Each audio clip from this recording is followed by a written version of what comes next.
Konyva regény. Tudod, Hollandiában mit tesznek a krumplira ketchup helyett? Mit? Trutymó. És nem egy papírpohárban basszák oda, hanem üvegpohárban. Na ne bassz!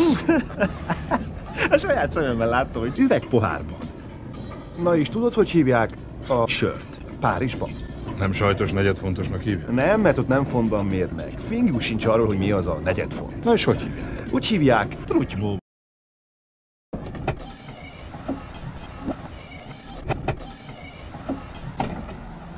Puskát kellett volna hoznunk ehhez a melóhoz.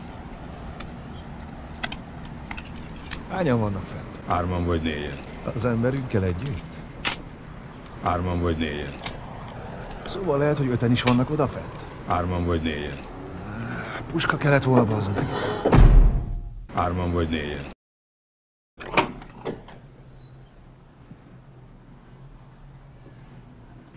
Hello, fiúk! Hogy vagytok? Csak nyugi, nyugi!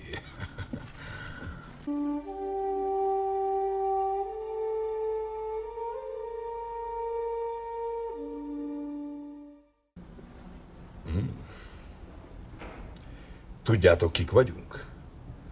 Az üzlettársatoknak, Marcellus Wallace-nak a feleségem. Na, most hadd tippeljek. Te vagy Mia, ugye? Ja. Sejtettem. Ugye emlékszel az üzlettársadra, Marcellus Wallace-ra, ugye, Brett? Hogy mi? Ugye emlékszel az üzlettársadra, Marcellus Wallace-ra? Sajnos. Ugye emlékszel az üzlettársadra, Marcellus Wallace-ra?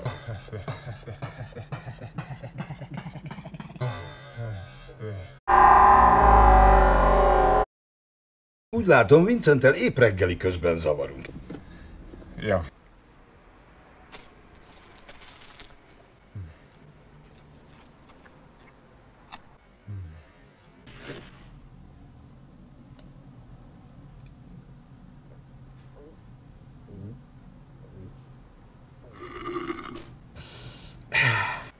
Ezer bocsánat.